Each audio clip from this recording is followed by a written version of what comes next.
ಪರಸ್ಪರ ಅವಲಂಬನೆ.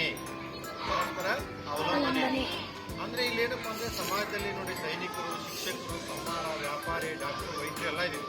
ಆದ್ರೆ ನಾವೇನಾಗಿದ್ದೀವಿ ಅಂದ್ರೆ ಒಬ್ರಿಗೊಬ್ರು ಅವಲಂಬಿಸಿ ಜೀವನ ಮಾಡ್ತೀವಿ. ಒಬ್ರನ್ನೊಬ್ರು ಬಿಟ್ಟಿರ್ಲಿಕ್ಕೆ ಆಗೋಲ್ಲ. ಈಗ ರೈತರಿದ್ದೀವಿ ನಾವು. ರೈತರಿದ್ದೀವಿ ಅಂದ್ರೆ ನಮಗೆ ಆರಕ್ಷಕರು ಅಂದ್ರೆ ಪೊಲೀಸರು ಬೇಕು, ವ್ಯಾಪಾರಿ ಬೇಕು, ಡಾಕ್ಟರ್ ಬೇಕು. ಹಾಗೆ ಡಾಕ್ಟರ್ ಅಂದ್ರೆ ಅವ್ರಿಗೆ ರೈತನೂ ಬೇಕು.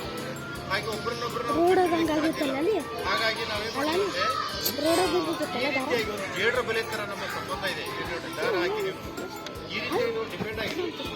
ಓಕೆ, ನಾವು ಯಾವ ರೀತಿ ಇರಬೇಕು ಸಮಾಜದಲ್ಲಿ ಒಬ್ರಿಗೊಬ್ರು ಸಹಬಾಳ್ವೆಯಿಂದ ಇದ್ದಾಗ ನಾವು ಸಮಾಜದಲ್ಲಿ ಚೆನ್ನಾಗಿ ಬದುಕಲಿಕ್ಕೆ ಸಾಧ್ಯ. ಓಕೆ, ನೀವು ನಿಮ್ಮ ಅನಿಸಿಕೆಯನ್ನು ಏನಾದ್ರು ಹೇಳ್ತೀರಾ?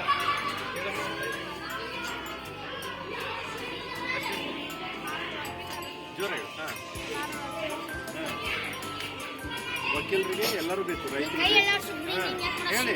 ವಕೀಲರು, ರೈತರು ಎಲ್ಲರಿಗೂ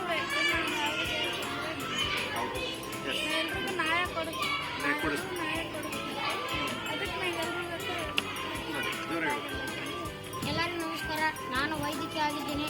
ನಮ್ಮ ಸಮಾಜದಲ್ಲಿ ರೈತ, ಸೈನಿಕರು ಮತ್ತು ವ್ಯಾಪಾರಿ, ಚಲಾಯಣೆ, ಬಡಗಿ, ಲಾಯರ್, ಕಮ್ಮಾರ, ಶಿಕ್ಷಕ ಎಲ್ಲರೂ ನಮಗೆ ಬೇಕು.